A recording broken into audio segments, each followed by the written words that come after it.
ونستعينه ونستغفره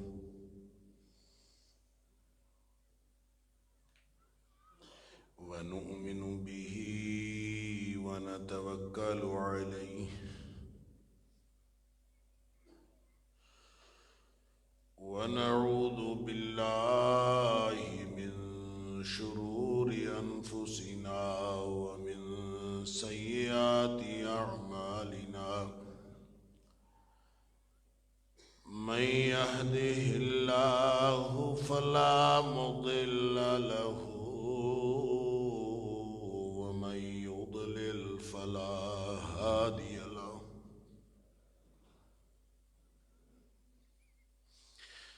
وأشهد أن لا إله إلا الله وحده لا شريك له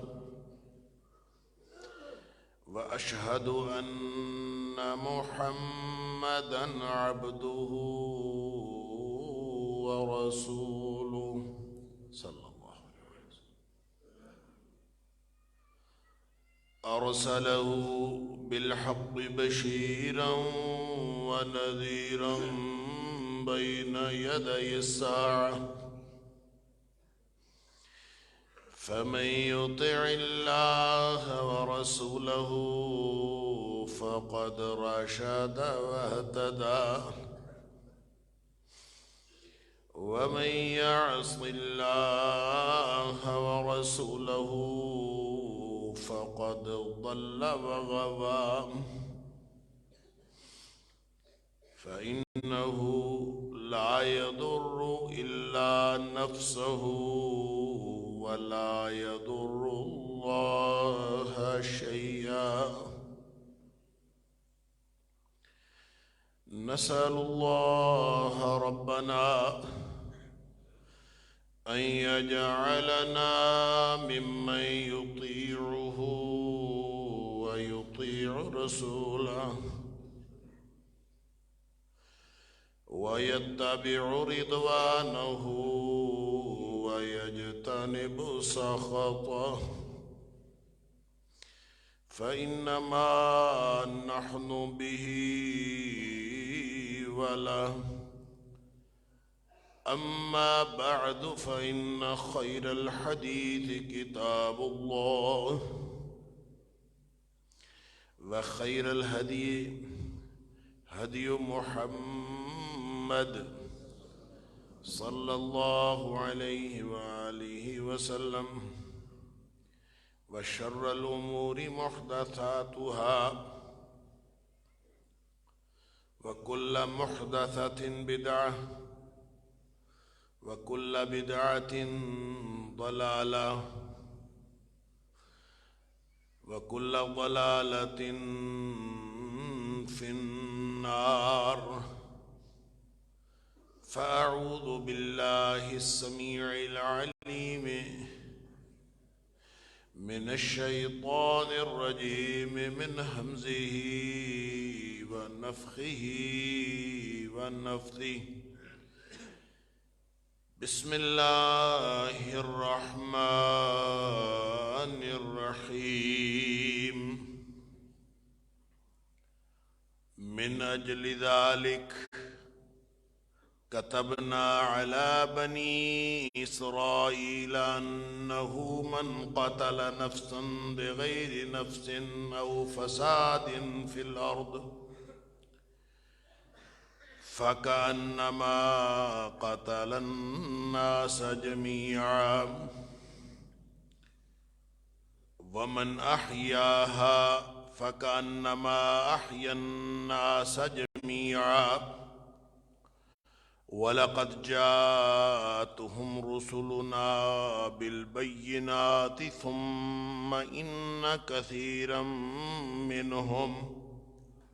ثم إن كثيرا منهم بعد ذلك في الأرض لمسرفون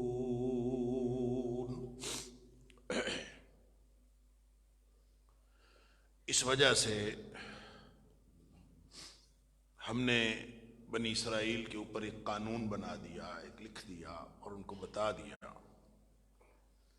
کہ جو کوئی شخص بھی کسی کو قتل کرے گا بغیر اس بات کے کہ وہ بدلے میں قتل کیا جا رہا ہو، او فساد فی الارض، یا پھر زمین میں فساد پھیلانے کے لیے قتل کرے گا، فکأنما قتل الناس جمیعا، وہ ایسے ہی ہے جیسے اس نے ساری انسانیت کا قتل کر دیا۔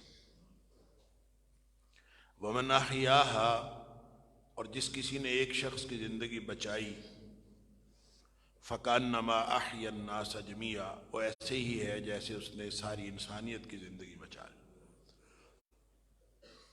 اور یقیناً ان کے پاس ہمارے رسول آتے رہے واضح اور روشن دلیلیں لے کر، لیکن پھر بھی ان میں سے اکثریت اس کے بعد بھی زمین میں زیادتی کرنے والے تھے۔ صدق اللہ العظیم۔ اللہ کریم نے ہر انسان کو ایک خاص فطرت پہ، ایک خاص سٹینڈرڈ پہ پیدا کیا ہے، اور اسی سٹینڈرڈ کو مینٹین کر کے، اسی فطرت کو سالم اور سلیم رکھ کے، اسی کو بچا کے اگر کوئی شخص واپس اللہ کے پاس پہنچ جائے تو یہی بڑی کامیابی۔ سورۃ الشعراء کے اندر فرمایا یوم لا ینفع مال ولا بنون، اس دن نہ مال کام آئے گا نہ بیٹے کام آئیں گے، وہی دو چیزیں جس کے لیے ساری زندگی انسان کھپا دیتا ہے، اولاد ہوں، اولاد نرینہ ہوں، بیٹے ہوں، یا پھر مال کمانا ہے، ساری زندگی مال کمانے میں لگ جاتی ہے۔ یوم لا ینفع مال ولا بنون، اس دن نہ مال کام آئے گا نہ بیٹے کام آئیں گے، الا من اتی اللہ بقلب سلیم، سوائے اس شخص کے، یعنی کامیاب صرف وہ شخص ہوگا جو اللہ کے پاس سالم اور صحیح دل لے کے آ۔ جس طرح کا سالم اور سلیم دل اللہ نے بنایا تھا، کل مولود یولد علی الفطرہ، ہر پیدا ہونے والا بچہ جو ہے وہ فطرت پہ، اس سٹینڈرڈ پہ پیدا ہوتا ہے، چاہے وہ کسی کافر کے گھر پیدا ہو، چاہے وہ کسی مسلمان کے گھر پیدا ہو۔ بس اس کے بعد اس کے جو ماں باپ ہیں یا ماحول ہے یا اس کا جو براٹ اپ ہے وہ اس کو خراب کرتا ہے۔ اس کے ماں باپ فابواہ یحودانہ او ینصرانہ او یمجسانہ، کوئی اس ماں باپ یہودی ہوتے ہیں تو بچے کو یہودی بنا دیتے ہیں، ماں باپ عیسائی ہوتے ہیں تو بچے کو عیسائی بنا دیتے ہیں، ماں باپ مجوسی ہوتے ہیں تو بچے کو ویسا بنا دیتے ہیں۔ گویا فطرت بگڑ جاتی ہے۔ فطرت جب بگڑتی ہے تو پھر انسان سے ایسے اعمال سرزد ہوتے ہیں جو انسانی سطح کے اعمال نہیں ہوتے، بلکہ وہ انسانیت کی سطح سے گرے ہوئے اعمال ہوتے ہیں۔ اللہ اکبر۔ میں نے جو آیت آپ کے سامنے تلاوت کی ہے، اس میں اللہ کریم نے کوئی تسلسل کلام کا فرمایا، من اجل ذالک، اسی وجہ سے، یعنی پچھلی آیت کے ساتھ اس کا تسلسل، پچھلی جو آیات چل رہی ہیں، جو واقعہ بیان ہو رہا ہے، اس کے ساتھ اس کا ایک سلسلہ کنیکشن جڑا ہوا ہے۔ اس وجہ سے، وہ وجہ کیا تھی، اس کی طرف آنے سے پہلے میں بات یہ عرض کر لوں کہ جو سلیم الفطرت انسان ہوتے ہیں، جو تقوی کی راہ پر گامزن ہوتے ہیں، جو اپنی فطرت کو بگاڑ سے بچانے میں کامیاب ہو جاتے ہیں، ان کے لیے اللہ نے ایک ضابطہ دیا۔ وہ ضابطہ وہی ہے جو میں پہلے، بہت ساری احادیث، سارا قرآن اسی ضابطے کی نشاندہی کرتا ہے، اور میں نے ایک حدیث گزشتہ سے پیوستہ جمعے کے اندر آپ کے سامنے رکھی تھی، اور وہ وہی ضابطہ ہے جو تقوی کا ضابطہ ہے۔ اب وہ ایک اجتماعی معاشرہ تشکیل پاتا ہے۔ کیسا معاشرہ؟ لا تحاسدوا، آپس میں حسد نہ کرو، ولا تباغضوا، ولا تناجشوا، ولا تباغضوا، ولا تدابروا۔ کیسا معاشرہ؟ آپس میں ایک دوسرے سے حسد نہ کرو، ایک دوسرے سے بغض نہ رکھو، کوئی دل کی دشمنی نہ رکھو، ایک دوسرے سے روگردانی نہ کرو، ولا تدابروا، ولا تناجشوا، خام خواہ زبان کی کانٹوں سے ایک دوسرے سے نقصان پہنچے، ایک دوسرے کو نقصان پہنچانے کی کوشش نہ کرو، خاص طور پہ مالی معاملات۔ اس کی تشریح تفصیل ہو چکی۔ پھر فرمایا کہ کوئی شخص جو ہے کسی اپنے دوست کے کیے ہوئے سودے کے اوپر، اس کی ڈیل کے اوپر ڈیل نہ کرے، ولا یبیع بعضکم علی بیع بعض، کسی کی ڈیل کے اوپر کوئی شخص ڈیل نہ کرے۔ اللہ اکبر۔ پھر فرمایا کہ المسلم اخو المسلم، یہ تو بھائی بھائی ہوتے ہیں، تو بھائی بھائی ہیں تو ایک دوسرے سے خیرخواہی کے ساتھ معاملہ کرے، محبت کے ساتھ معاملہ کرے، ایک دوسرے کے ساتھ پیار کے ساتھ معاملہ کرے۔ اور جب بھائی بھائی کے ساتھ ہوتا ہے تو وہ کبھی اس پر ظلم نہیں کرتا۔ بھائی کیسا ہوتا ہے؟ لا یظلمہ، بھائی کبھی بھائی کے اوپر ظلم نہیں کرتا۔ ولا یخذلہ، اور نہ اس کو کبھی رسوا کرتا ہے یا اکیلا چھوڑتا ہے، اس کو کبھی تنہا نہیں چھوڑتا، کیونکہ بھائی ہے، وہ اس کو نہیں چھوڑتا۔ بھائی ہوتا ہے، بگڑی ہوئی فطرت سے بچا ہوا ہوتا ہے تو وہ ایسا ہوتا ہے۔ بگڑی ہوئی فطرت والے بھائی ہوتے ہیں تو وہ ہر طرح کے ہوتے ہیں۔ یوسف علیہ السلام کو بھی بھائی ملے تھے، ہر طرح کے بھائی ہو سکتے ہیں۔ جب فطرت بگڑ جائے تو حالات خراب ہو سکتے ہیں، مگر نہ بھائی جو ہوتا ہے اس کا ضابطہ یہ ہے، المسلم اخو المسلم، مسلمان مسلمان کا بھائی ہے، لا یظلمہ، اس کے اندر یہ خصوصیات ہوتی، اس کے اوپر ظلم نہیں کرتا، اس کو تنہا نہیں چھوڑتا، اس کو رسوا نہیں کرتا، ولا یحقرہ، اس کی تحقیر نہیں کرتا۔ پھر آپ نے فرمایا تقوی ہاہنا، تقوی یہاں ہوتا ہے، ہوتا دل میں ہے، ظاہر اعمال سے ہوتا ہے۔ اور پھر آپ نے یعنی 3 دفعہ سینہ مبارک کی طرف اشارہ فرمایا۔ پھر آپ نے فرمایا بحسب امرئ من الشر ان یحقر اخاہ المسلم، کسی شخص کے برا ہونے کے لیے یہ کافی ہے، یعنی اس کے برا ہونے کے لیے، وہ آدمی برا آدمی ہے، اس کے لیے کافی ہے کہ وہ اپنے کسی مسلمان بھائی کی تحقیر کرے۔ پھر آپ نے ایک اور ضابطہ بتایا، کل المسلم علی المسلم حرام، ہر مسلمان دوسرے مسلمان پر اس کی 3 چیزیں بنیادی طور پر حرام ہیں، مالہ، دمہ وعرضہ، اس کا مال حرام ہے، اس کا خون حرام ہے، اس کی عزت حرام۔ لہذا جب کوئی شخص کسی مسلمان کی تحقیر کر رہا ہوتا ہے، ہم کسی مجلس میں جگت مار کے کسی دوسرے کو رسوا کر رہے ہوتے ہیں، یا کسی محض بحث مباحثے میں اس کو نیچا دکھا کر اپنی فتح کا جشن منا رہے ہوتے ہیں، تو دراصل ہم اس وقت مسلمان کی تعریف پر پورا نہیں اتر رہے ہوتے۔ ہم نے کبھی سوچا نہیں ہم کس طرح کے معاشرے میں رہتے ہیں۔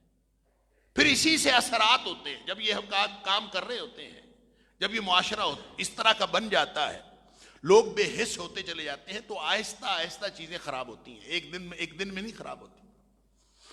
یہی وہ واقعہ ہے جو اللہ کریم نے یہاں بیک گراؤنڈ میں ارشاد فرمایا ہے، میں اس کی طرف عرض کرتا ہوں۔ نبی کریم صلی اللہ علیہ وسلم نے فرمایا کہ جب آپ آپس میں گفتگو کرتے ہیں، لمبی باتیں گپ کرتے ہیں، جو بھی کرتے ہیں جس میں اللہ اور اس کے رسول صلی اللہ علیہ وسلم کا ذکر ہی کوئی نہیں ہوتا، جو بھی کرتے ہیں، مجلس کے اندر کسی دوسرے کو نیچا دکھا کر، کسی سے آگے بڑھ کر، کسی سے اچھی دلیل دے کر، اس کی تحقیر کر کے، اس کو نیچا دکھا کر ہم تو اپنی فتح کو ثابت کرتے ہیں، اپنی برتری کو ثابت کرتے ہیں۔ ماحول تو یہ ہے۔ اس سے اثرات کیا ہوتے ہیں؟ یہ انفرادی طور پر ایک فرد دوسرے کے ساتھ کر رہا ہو، یا ایک گروپ دوسرے گروپ کے ساتھ کر رہا ہو، جب آپ بحث مباحثے میں ایک دوسرے کی تحقیر کر کے اس کو نیچا دکھانے کی بات کر رہے ہوتے ہیں، تو اس سے نفسیاتی طور پر انسان کس طرف کا سفر کر رہا ہوتا ہے، وہ اللہ کریم نے اس واقعے کے اندر ساری بات ارشاد فرمائی۔ نبی کریم صلی اللہ علیہ وسلم فرماتے ہیں لا تکثر الکلام بغیر ذکر اللہ، جس بات میں اللہ کا ذکر نہ ہو اس کو کبھی زیادہ نہ کرو۔ ایسا نہ ہو کہ عادت ہی پڑ جائے، ایسا نہ ہو کہ لمبی گفتگو ہو اور اس میں اللہ اور اس کے رسول صلی اللہ علیہ وسلم کا ذکر نہ ہو۔ لا تکثر الکلام بغیر ذکر اللہ، اللہ کے ذکر کے بغیر لمبی باتیں، لمبی بیٹھ کے چھوڑ دو۔ کیوں؟ اس کے اثرات ہوتے ہیں۔ اثرات کیا ہوتے ہیں؟ فطرت بگڑتی ہے۔ فرمایا ان کثرت الکلام بغیر ذکر اللہ قسوۃ للقلب، جب آپ یہ کرتے جاتے ہیں دل سخت ہو جاتا ہے۔ جب دل سخت ہو گیا تو پیچھے کیا رہ گیا؟ ایک دل ہی تو تھا جس نے پورے جسم کا ضابطہ، جس نے پورے جسم کو درست رکھنا تھا۔ آپ نے فرمایا الا ان فی الجسد مضغہ، اس جسم کے اندر ایک گوشت کا لوتھڑا ہے، وہ اگر ٹھیک ہو گیا تو سمجھو سارا جسم ٹھیک چلے۔ اگر وہ گوشت کا لوتھڑا خراب ہو گیا فسد الجسد کلہ، سارے کا سارا جسم خراب ہو گیا، سارا سسٹم بگڑ گیا۔ اب ایک فرد بگڑتا ہے، پھر دوسرا فرد بگڑتا ہے، پورا معاشرہ بگڑتا ہے۔ بگاڑ کیسے آتا ہے؟ کس طرح سے ہم ایک دوسرے کے خلاف تیار ہو جاتے ہیں، ایک دوسرے کی عزت پر حملہ کرنے کے لیے، ایک دوسرے کا خون لینے کے لیے، ایک دوسرے کا مال ہتھیانے کے لیے ہم تیار کیسے ہو جاتے ہیں؟ کوئی سلیم الفطرت شخص، مسلمان ہونا تو دور کی بات ہے، اگر وہ انسان بھی ہے تو انسان بھی کسی دوسرے انسان کی جان نہیں لیتا۔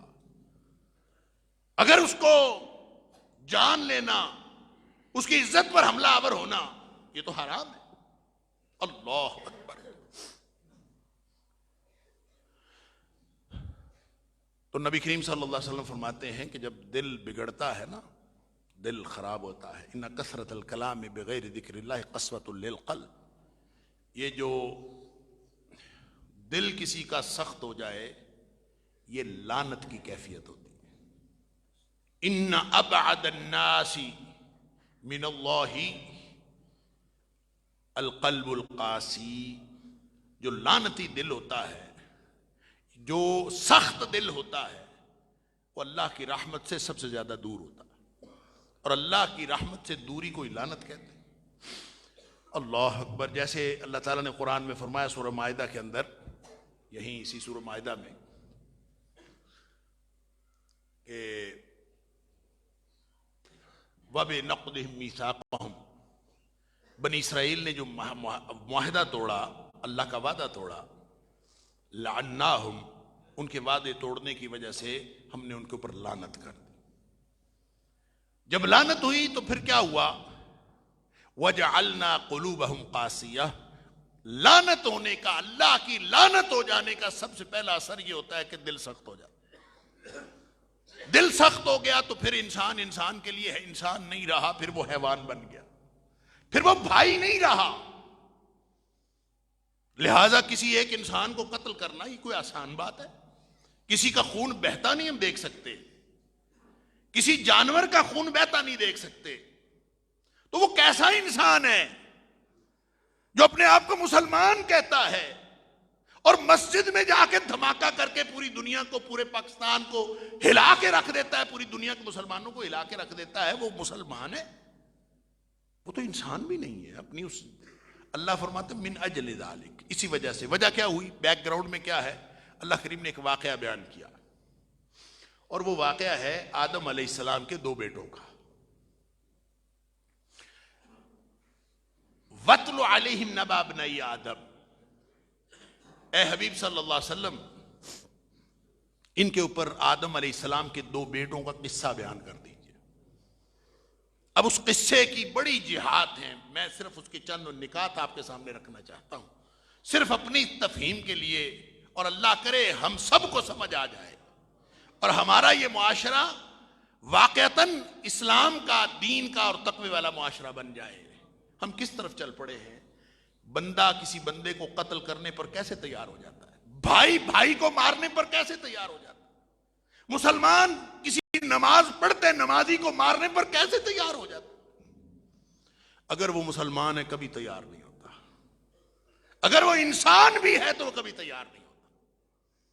یہ آہستہ آہستہ سچویشن اروز ہوتی ہے، آہستہ آہستہ لوگ انسانیت کی سطح سے گرتے ہیں، اور گرتے گرتے وہ حیوان بنتے ہیں۔ وہ جو کہتے ہیں نا آنکھوں میں خون اتر آتا ہے، تو وہ جو خون اترتا ہے تو وہ اصل میں اس وقت انسان کی عقل معاف ہو جاتی ہے، انسان انسانیت کے درجے سے بھی گر جاتا ہے، پھر وہ انسانوں کو مارے جو مرضی کرے، وہ لمٹ کراس ہو گئی، جس کے بارے میں شریعت نے کہا نبی پاک صلی اللہ علیہ وسلم فرماتے ہیں اذا لم تستحی فصنع ما شئت، جب تو حیا کرنا چھوڑ دے تو پھر اس کے بعد تو کوئی چیز باقی نہیں رہی، پھر جو مرضی کرو۔ ایک پردہ ہی تو تھا، وہ حیا کی لمٹ تھی، وہ ہم نے کراس کر لی۔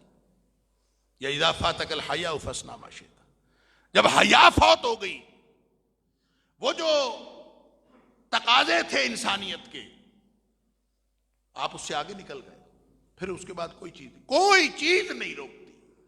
ویسے جرم کو تو کوئی چیز روکتی ہی نہیں، جرم کو کون سی چیز روکتی؟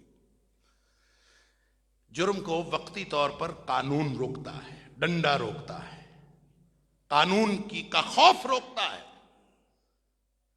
لیکن یہ وقتی طور پر روکتا ہے۔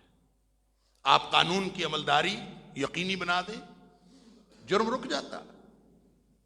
یہ قانون کی عمل، رول آف لا، اگر اکراس دی بورڈ سب پر قانون لاگو ہو، جو بھی مملکت کا قانون ہے، اگر وہ قانون سب پر لاگو ہو تو ایک دفعہ جرم رکتا ہے، لیکن حقیقت میں جرم جو ہے، وہ جو حقیقت میں رکتا ہے وہ اللہ کے خوف سے رکتا ہے۔ مجرم ڈنڈے سے بھی باز آ جاتا ہے۔ وہ جو 2006 کی بات ہے غالباً، میں پہلی دفعہ جب دبئی گیا تو میں نے وہاں پوچھا کہ یہاں کرائم ریٹ کیا ہے؟ لوگوں نے کہا کرائم ریٹ 0 ہے۔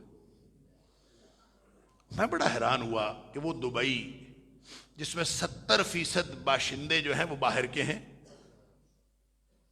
لوکل 30% تقریباً، اس وقت کی بات ہے، اب مجھے نہیں پتا، کوئی چینج ہو گئے ہوں اسٹیٹسٹکس، اور ان 70% باہر کے لوگوں میں سے 90% بر صغیر کے لوگ ہیں، انڈیا، پاکستان اور بنگلہ دیش۔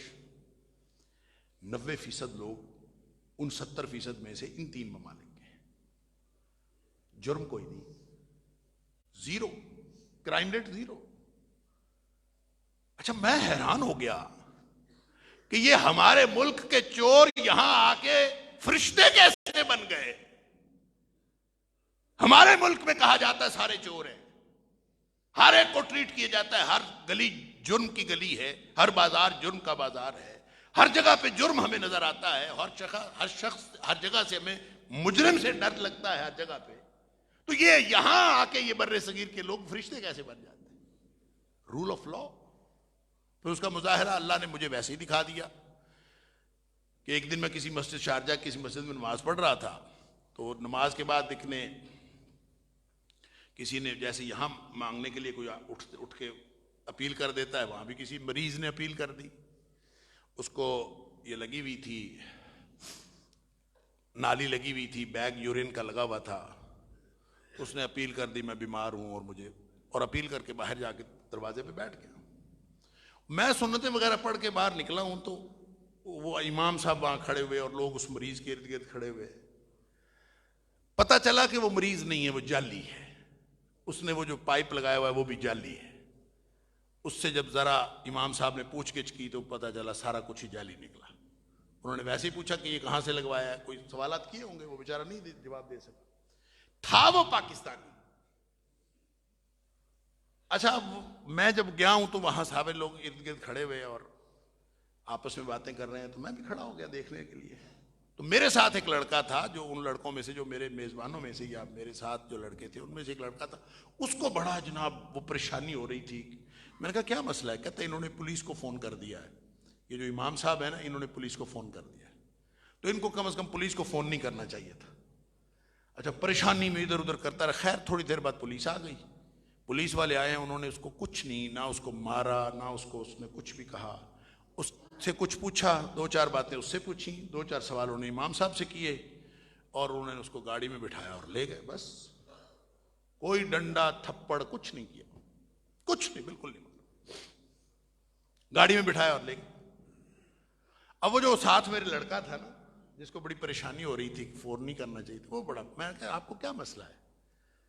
کہتا نہیں کچھ نہیں جی، اس کو اب ساری رات کی تفتیش کریں گے اور صبح اس کو واپس جہاز پہ بٹھا دیں گے پاکستان کے لیے، اور اس کے پاسپورٹ پہ پرماننٹ ایگزٹ کی مہر لگا دیں گے، آئندہ یہ کبھی بھی یو اے ای میں داخل نہیں ہو سکتا۔ تو میں نے اس سے پوچھا آپ کا کیا خیال ہے، کیا کرنا چاہیے تھا؟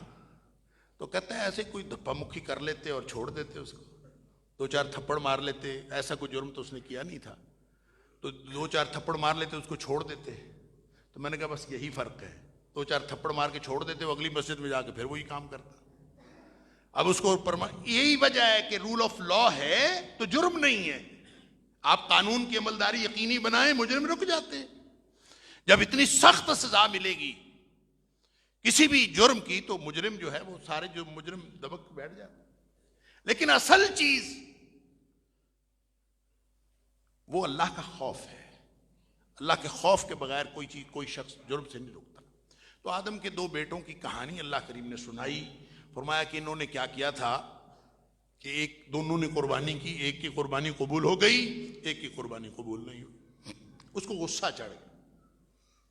حسد بھی ہوتا ہے، جو اللہ کے رسول صلی اللہ علیہ وسلم فرمایا لا تحاسدوا، آپس میں حسد نہ کیا کرو، یہ تمہاری فطرت کو ڈیمیج کرتا ہے، یہ تمہاری نفسیات کے اوپر حملہ آور ہوتا ہے، اس کے بعد انسان نہیں رہتا۔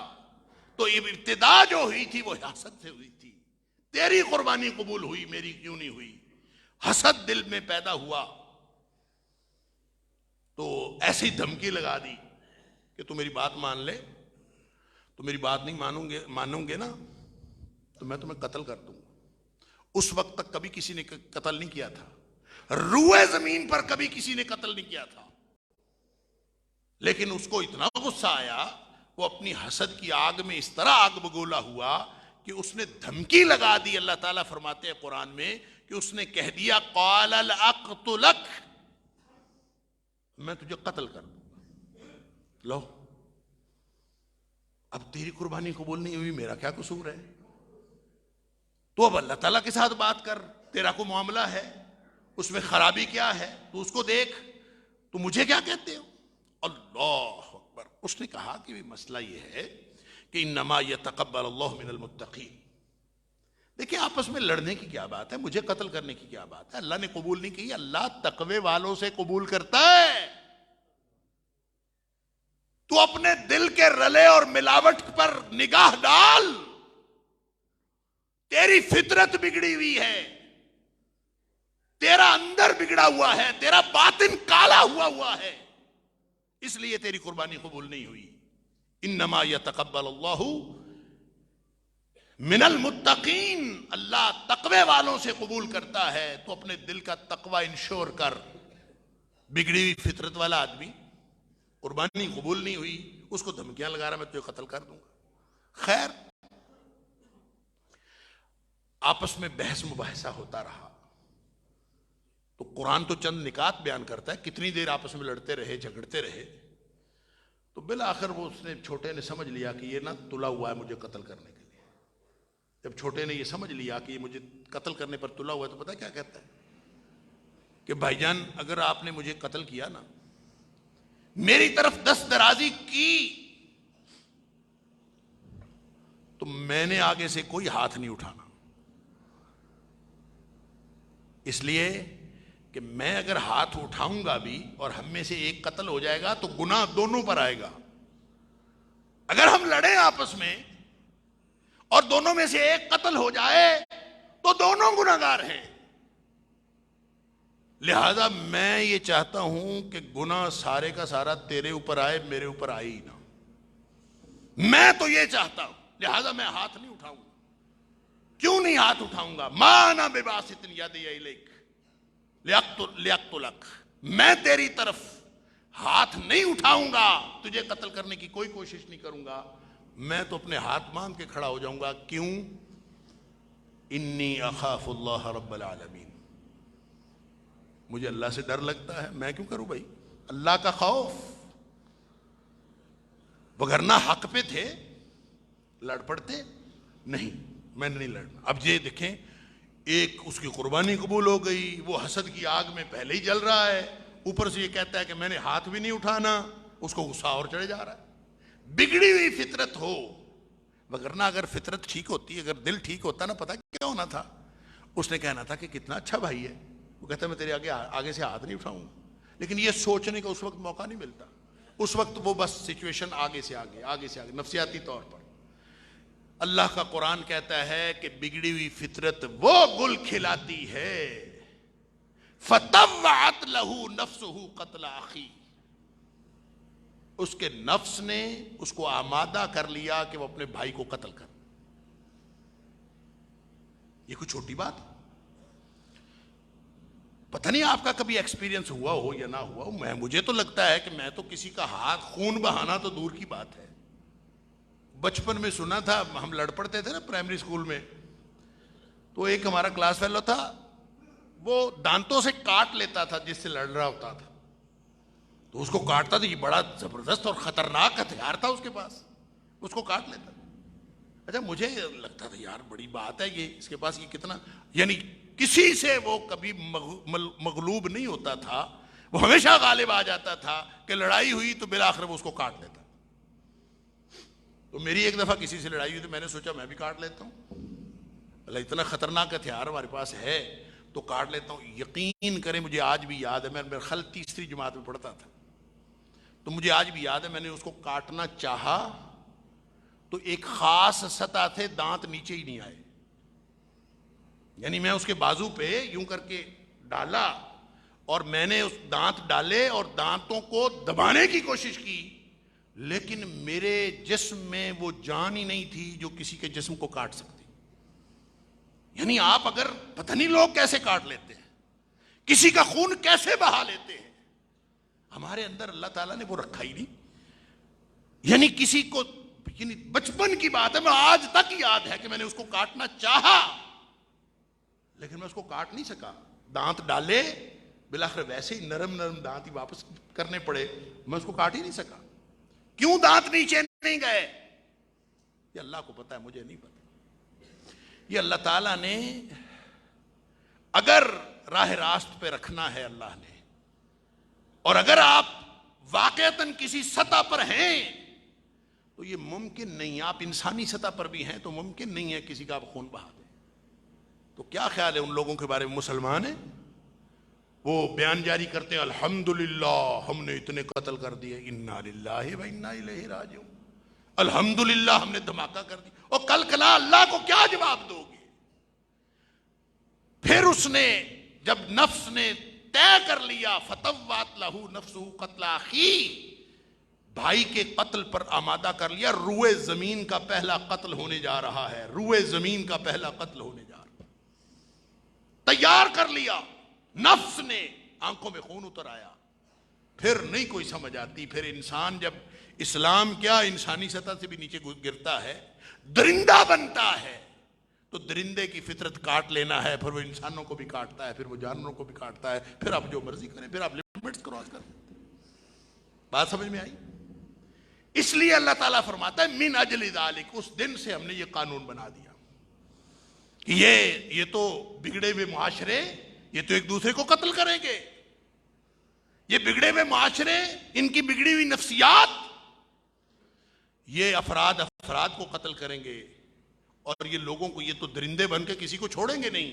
ہم نے قانون بنا دیا کہ اگر ایک انسان کا بھی کسی نے قتل کیا تو ایسے ہے جیسے ساری انسانیت قتل ہو۔ یعنی آپ نے کسی انسان کا خون جائز قرار دیا نا، جو مارا اس کو، کوئی حق نہیں تھا کہ آپ اس کو مارتے۔ جو سزا کے طور پر بھی اگر مقتول کے ورثاء کو حق ہے کہ وہ قاتل کو قتل کریں، تو وہ حق ان کو خود کو نہیں ہے، یہ ریاست کے پاس حق ہے کہ وہ قتل کے بدلے میں قتل کرے، ریاست کرے، انڈیویجولی نہ کوئی فرد کر سکتا ہے، نہ کوئی گروپ یہ سزا امپلیمنٹ کر سکتا ہے، یہ ریاست نے حق کرنی، الہوازی تو کوئی کر ہی نہیں سکتا۔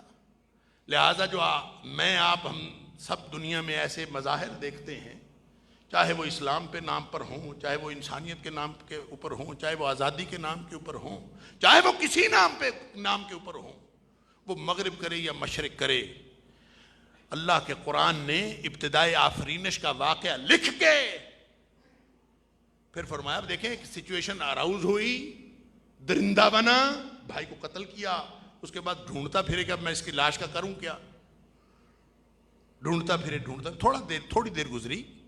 تھوڑی دیر گزری، اللہ اکبر، تو قرآن کہتا ہے کہ جب وہ کوے کو ہم نے بھیج دیا کہ ایک کوا مرا ہوا تھا، تو کوے نے اپنے بھائی کوے کو دفنانے کے لیے زمین کھودی اور زمین کھود کے اس میں کوے کو رکھ کے اس کے اوپر مٹی ڈال دی.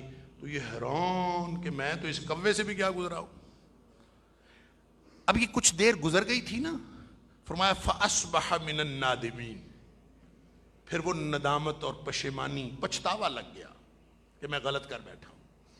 تو ماہرین نفسیات کہتے ہیں کہ یہ 12 سے 15 منٹ کی بات ہوتی ہے ساری، بلکہ 10 سے 12 منٹ کی. آپ کو جب غصہ کسی کے اوپر آتا ہے، آپ کے نفسیاتی طور پر آپ جب سچویشن اراؤز ہوتی ہے، تو 10 سے 12 منٹ صبر کریں، اس کے بعد خود ہی سچویشن چینج ہو جاتی ہے. 10 سے 12 منٹ گھر میں کسی سے جھگڑا ہوا ہے، کسی بھائی کا بھائی سے ہوا ہے، 10-12 منٹ کے لیے مؤخر کر دیں. پھر اس کے بعد دیکھیں، یہ قتل کرنے کے بعد بندہ سوچتا ہے کہ کیا ہوا. پہلے قتل کر دیا، فَطَوَّعَتْ لَهُ نَفْسُهُ قَتْلَ أَخِيهِ، اور پھر اس کے بعد وہ اس بات پر آیا. تو اللہ نے یہ قانون بنایا، كَتَبْنَا عَلَى بَنِي اسرائیل، ہم نے یہ قانون بنا دیا، أَنَّهُ مَنْ قَتَلَ نَفْسًا بِغَيْرِ نَفْسٍ أَوْ فَسَادٍ فِي الْأَرْضِ فَكَأَنَّمَا قَتَلَ النَّاسَ جَمِيعًا. اب کوئی شخص ایک بھی شخص کو قتل کرے گا تو ایسے ہے جیسے ساری انسانیت کو قتل کر دیا. کیوں؟ اس نے ساری انسانی معیارات کو اپنے پاؤں کے نیچے رون دیا.